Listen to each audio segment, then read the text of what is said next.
Ici, toujours, nous devons parler du conducteur. Un conducteur doit être en bon état. Un conducteur doit être en bon état.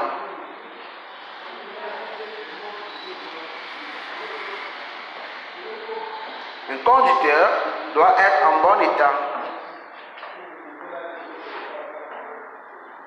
Un conducteur doit être en bon état.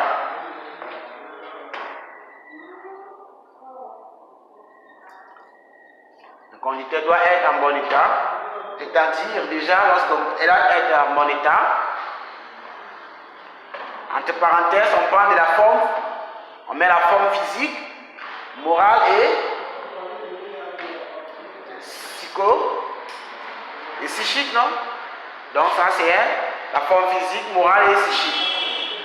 Un conducteur doit être en bon état, c'est-à-dire physique, moral et dans ses états et psychiques.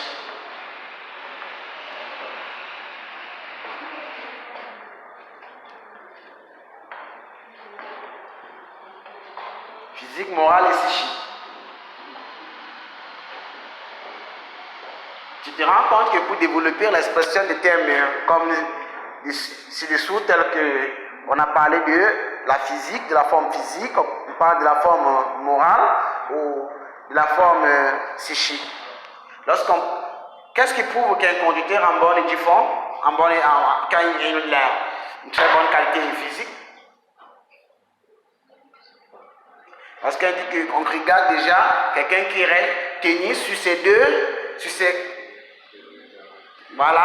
jambes et avec les 4 membres.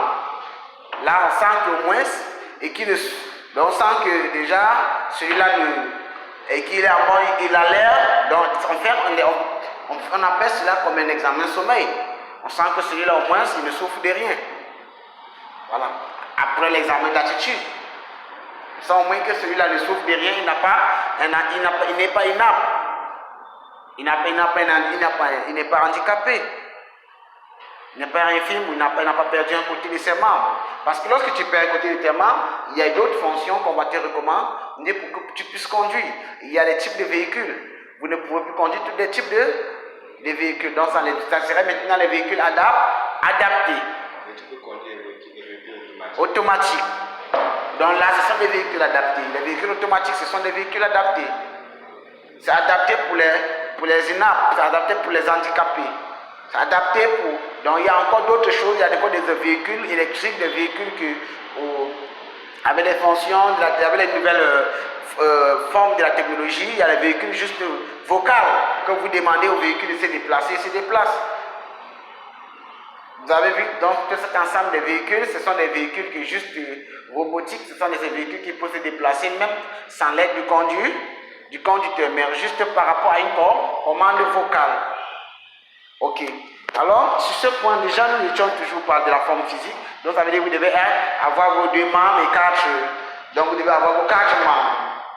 Et tenir bien sur vos 2 pieds. Alors, déjà, toujours sur la forme physique, vous devez être en bonne santé. Voilà, je sais que en ce qui concerne la maladie, c'est quelque chose qu'on ne contrôle pas, ça vient, voilà, mais l'autre là, mais déjà pour la conduite, c'est d'abord la forme physique, ça veut dire que vous devez être en bonne sur vos 2 jambes, sur vos 2 jambes et avoir vos 2 membres inférieurs ici, supérieurs. Alors, maintenant, si on définit en ce qui concerne, on essaie de développer ce qui concerne la forme morale. La forme morale veut dire que vous devez avoir une maturité d'esprit, déjà connaître que la conduite est un état de responsabilité. La conduite que vous avez choisie, cette filière que vous avez choisie, n'est plus la même filière, n'est plus une filière de blagues. Ça veut dire que c'est du sérieux. Ça veut dire que c'est un engagement entre la vie ou la mort. C'est un engagement entre donner son dévouement à la valeur de la citoyenneté. Parce que vous ne serez plus là pour conduire pour vous. La conduite ne serait pas juste un loisir. La conduite serait un état de responsabilité. Pourquoi? Parce que vous devez prendre en charge votre propre contrôle avant de pouvoir maîtriser le mécanisme, avant de pouvoir contrôler le mécanisme appelé véhicule. Et pour vous, si vous n'avez pas une bonne connaissance morale, vous ne pouvez pas déplacer un véhicule, vous ne pouvez pas transformer ce mécanisme-là à votre guise. Alors déjà, pour ces raisons, on demande la qualité morale impose pour pouvoir aussi vivre avec les autres usagers sur la voie routière. Sur la voie routière. Donc je pense que vous avez compris. Et sur ce point, ok, sur ce point maintenant, nous avons le troisième point qui est basé sur la forme psychique.